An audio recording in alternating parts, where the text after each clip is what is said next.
I'm here and our organization is working because New York State is in crisis.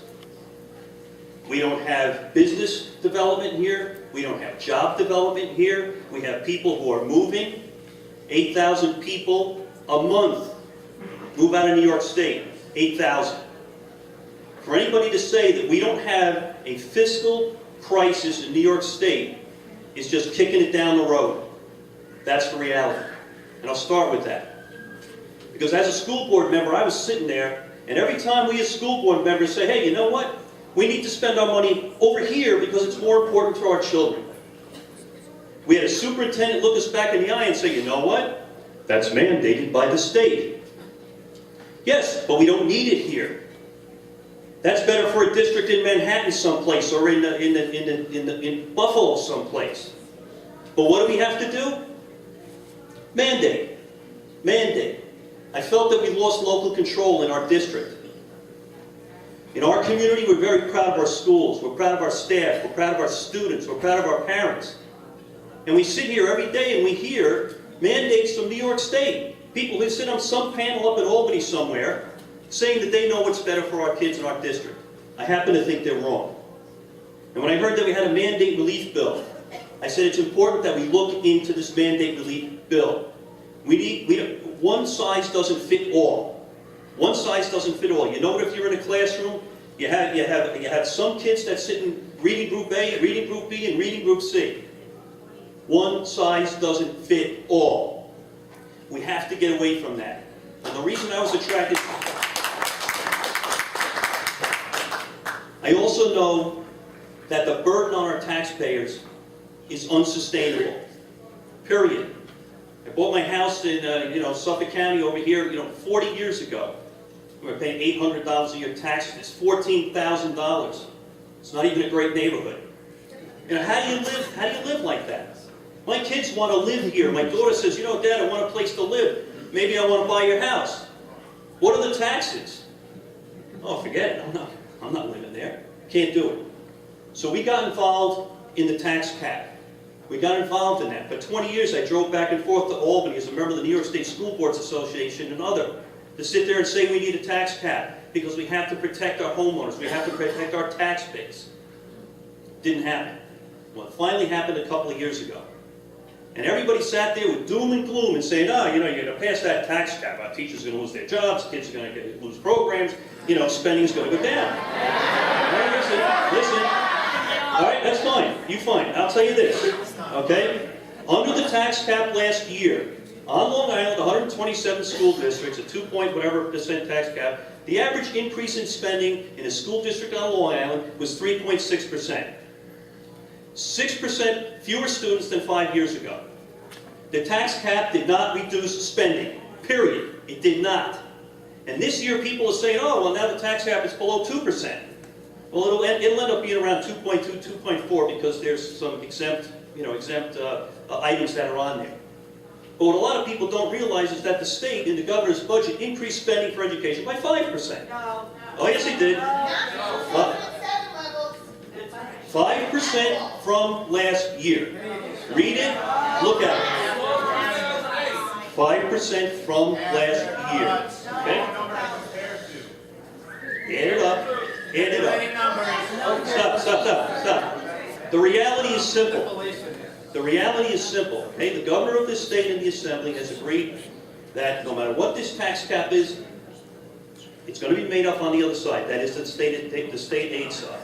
And this year, I'm telling you right now, this year, the average spending for a school district on Long Island is going up 3.6%. Spending. That's what's on the boards, that's what's out there, and that's what's being considered. Food just went up 7.2% the last month. I'm sorry? Food just went up 7%. Everything's going up. I didn't say it was anybody's fault. I'm giving you the reality. Anybody who says that spending is going down, that is incorrect. Spending is going up 3.6%. All we are asking as taxpayers, as homeowners, that's correct. All we're asking... No, they're not. No, you're not. All we are asking is that we figure out a system that we can have marginal increases. 3.6% is fine. Is 3.6% enough in your school district? Okay, it should be, because if it's not with declining enrollment, then there's something wrong. And all we're here to discuss is how we save our state. We saw the tax cap. Maybe we can get some mandate relief, and then we don't have to worry about staff or our children. Maybe we can get rid of those programs that we don't need at the local level. Then we have to talk about other issues. We have to talk about consolidation at the administration level. We have to talk about, you know, in the New York City school system, they have one chancellor for 1.2 million students. Long Island, 127 state superintendents.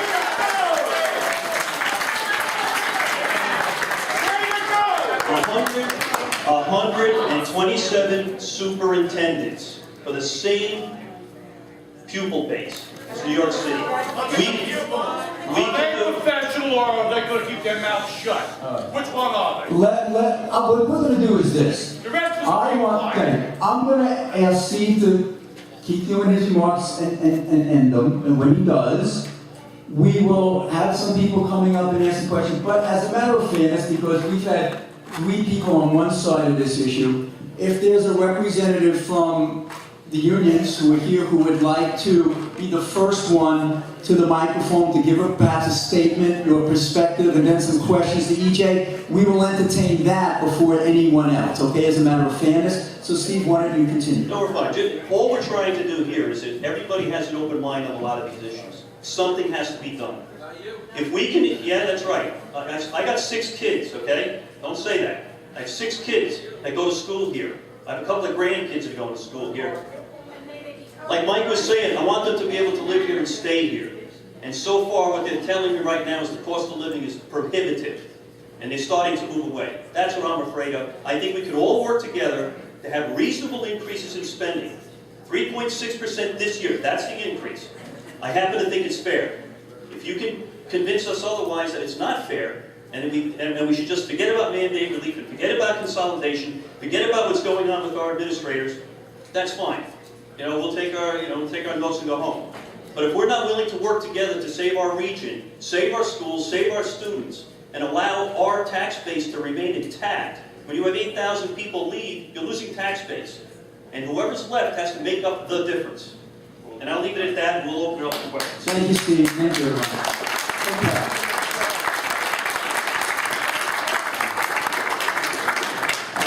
EJ was here for only a limited time. Is there someone from the back of the room, the school community, union community, who would like to be a first one to speak at the podium here?